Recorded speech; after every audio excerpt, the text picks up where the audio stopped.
of Herod's tomb.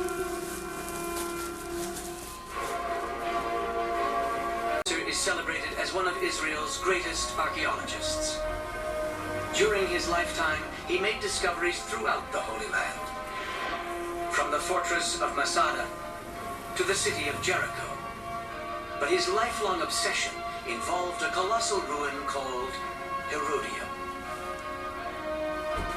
Even before archaeologists began to excavate, the ruins of a palace were visible to any passerby.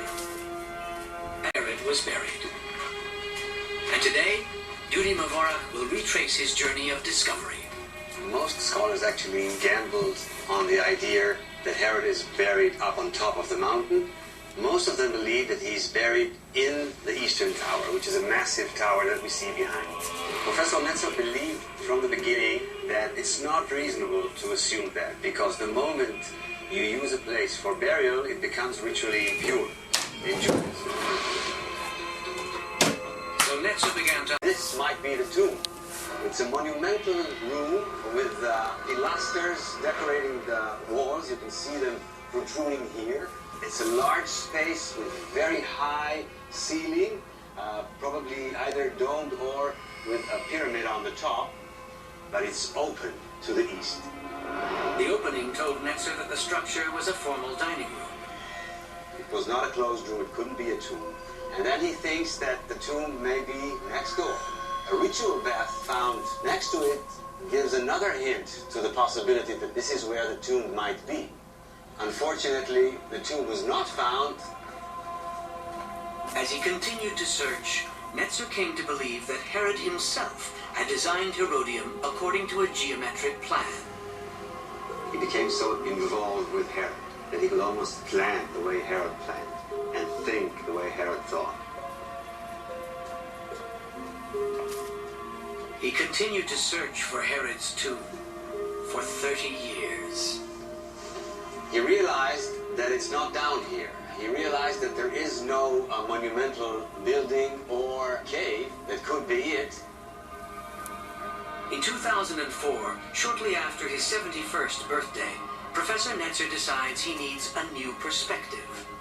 So from where we are standing, we can see the pool down there with the bathhouse right at the corner, and the place where we are, the palace, is right on top of the mountain here. Netzer notices that structures on the plain form a straight line that connects to the East Tower. Sensing Herod's geometric plan, he believes the tomb should be on the line. Professor Netzer takes a diagonal from the center of the pool to the Eastern Tower, and he decides to cross-section that slope. On the slope, the ruins of a tomb are not visible, but Netzer knows there might be a good reason for that. Historians believe that after Herod's death, Jewish insurgents hid from the Roman army in caves on the mountainside. Hating Herod as a Roman collaborator, the rebels might have reduced his tomb to rubble. Halfway up the slope, Netzer's team discovers shards of pink stone, puzzle pieces that fit together beautifully. We're looking at a sarcophagus made out of pinkish chalk stone, decorated with a very fine rosette. At the spot where the shards were found, Professor Netzer uncovers this. This is actually the tomb garden with the podium of the tomb at the center of it. This is the exterior wall. This is the base of the building, and it goes to 25 meters high up. 3 stories of 25 meters, which would be 8 stories of today. By entering the mind of King Herod, Ehud Netzer had found his tomb. It was clear this must be Herod, but we found here architectural fragments that enable us to restore a monument which fits Herod's taste and status. This is big-time archaeology because finding direct contact to known historical figures, notorious historical figures, is not an everyday thing. Before Ehud Netzer died at the age of 76, He helped plan the museum exhibition that will reveal Herod's tomb to the world. And sadly, the reason for Professor Netzer's death is part of our story. Right here at the top of the theater and outside the royal box of King Herod, we were at the end of a very active morning with Professor Netzer. We had a very enthusiastic morning, all looking forward to what we're going to do. And we sat here for a moment to rest in the shade. And Ehud sat where he sat dozens of times before, and one of the beams gave up, and he collapsed backwards into the theater and fell all the way down to the stage, and was wounded very severely and eventually died. Ehud Netzer's death was tragic, but he died where he accomplished his life's greatest work. Herodium is King Herod's monument, but it's also a monument to Ehud Netzer. Up next, a secret about the Virgin Mary. The Israel Museum, as in every museum, some artifacts are incomplete. And sometimes what is missing is the most important. Prayers of faith. We assume that this is Jesus sitting on the center and throne, and on the right side is Maria approaching Jesus. The fresco that once showed Jesus and the Virgin Mary was discovered not far from what many believe is Mary's tomb. Here, 47 steps beneath the ground, archaeologist John Seligman will help reveal a museum secret.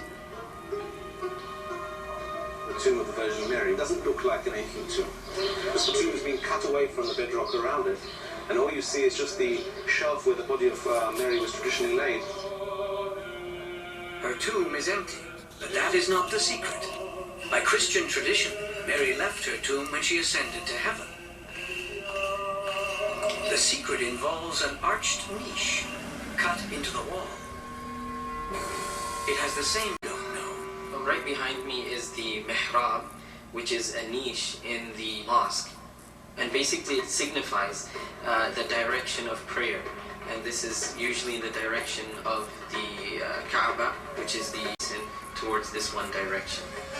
Is there a Muslim mihrab in the tomb of the Virgin Mary? That is Armenians in Jerusalem in the 11th century. Muslims fought to retake the city that had been conquered by Christian crusaders several decades before. And when the Muslims reached this place, they began to tear down walls and churches. Now you've got to remember, Western Christianity was seen very unfavorably. A place like this, which had been involved very deeply with the Crusader order in Jerusalem, was dismantled. But instead of dismantling Mary's tomb, the Muslims carved a mihrab in the wall. To understand why the mihrab is here, we must visit the plateau in the center of Jerusalem. This is a holy place for Judaism, Christianity, and Islam. Beneath this shining dome is the rock where God spoke to Abraham and where this place is regarded as the third holiest site for Muslims. The Prophet of Islam, Muhammad, is believed to have traveled from Mecca to Jerusalem and then from there taken by the angel to the heavens to meet God himself. And as he traveled to Jerusalem, it is believed through our traditions that he met every prophet of God, every messenger of God, including the great prophets Abraham, Moses, and also Jesus. So although Muslims do not consider Jesus their savior, they revere him. Whenever Jesus is mentioned, in majority of the verses, God mentions Isa ibn Maryam, Jesus, the son of Mary. So Mary is revered and respected. And that's why Muslims carved a mihrab within the Virgin Mary's tomb. The church has to be taken away, but the tomb of the Virgin Mary survives because this is also a shrine which is holy to Islam.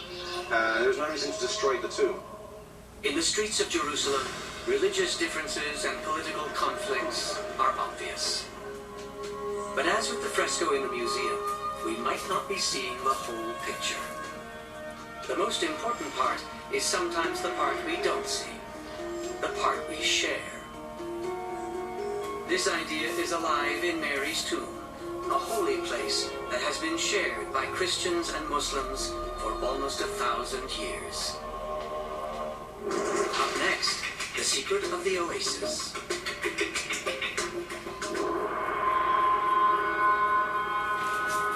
The Israel Museum manages the collection of an older museum in East Jerusalem. It is known as the Rockefeller because it was endowed by the American philanthropist John D. Rockefeller. Here, a strange inscription is written in mosaic tiles from a Jewish town called Ein Gedi. And in the synagogue, there is a mosaic pavement. And the pavement holds a long inscription in several sections. One section is particularly intriguing, and the reason is... Did the Jewish townspeople not want outsiders to know? That is our museum's secret. The road to Ein Gedi passes by the Dead Sea, whose waters and mud are reputed to be therapeutic, and are the basis for a lucrative health and beauty industry known worldwide. The sea is bone dry, except for this oasis, where the ancient town of Ein Gedi once stood. Recent archaeology has revealed that the town was small. It is the most important building in the village. It is built also with luxury, if you compare the living rooms over there and the mosaic floor here. One mysterious inscription reveals what will happen to anyone who reveals the town's secret. The literal translation is complex, filled with allusions to anger, punishment. It was highly regarded. Apparently, the fragrance was so special that they wanted it from all over the world. It didn't want the secret of doing it to leak out.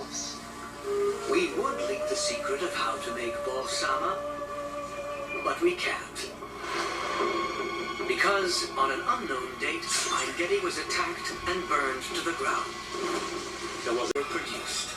See, was lost. Cultivated balsam seedlings of an ancient variety discovered. שתלנו בשטח את שלושת השתילים, והם צמחו וגדלו, הם מאוד מאוד הצליחו. But are these balsam plants the right balsam plants? Do they contain the essence of a balsama perfume? לקחתי חתך מאוד קטן בקליפה של הענף. For stars that connected to the environment, to our history, to our heritage. But will modern Ein Gedians heed the ancient warning to keep their production methods to themselves? Or will they brave the curse and reveal it to the world? It's very, very difficult to hold a secret nowadays. It's not like ancient times. So I think if it's very difficult to hold it, why not to share it with everyone?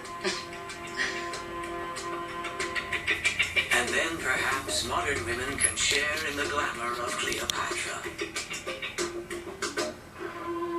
Next on Museum Secrets, the amulet and the alien. Common with a science fiction character known as Mr. Spock. The story begins just 1 kilometer from the museum, in an ancient tomb below this church.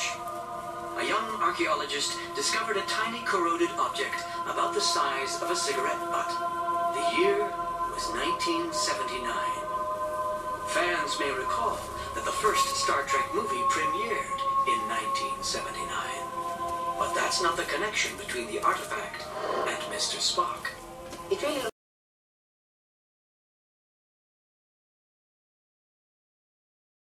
שהן לא סתם שריטות. הבנתי.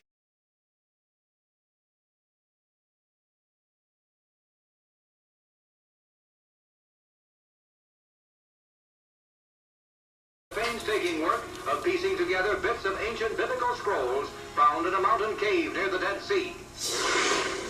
Showcased in their own building for years. Found predates the Dead Sea Scrolls by 400 years. So curators were anxious to find out what might be inside the tiny amulet. It was sent to several centers in Europe. They didn't. This fragile scroll it came to the labs of the Israel Museum, where we had decided we'll take the risk because it was by far too curious to let this go and not to know what it is. Head of Conservation David Bigalasian would boldly go where no conservator had gone before. הפש הוא גם קצת מתכווץ. ההתכווצות של הדבק גורמת להתרוממות, אפשרות להגדיר את הכלי באותו חריץ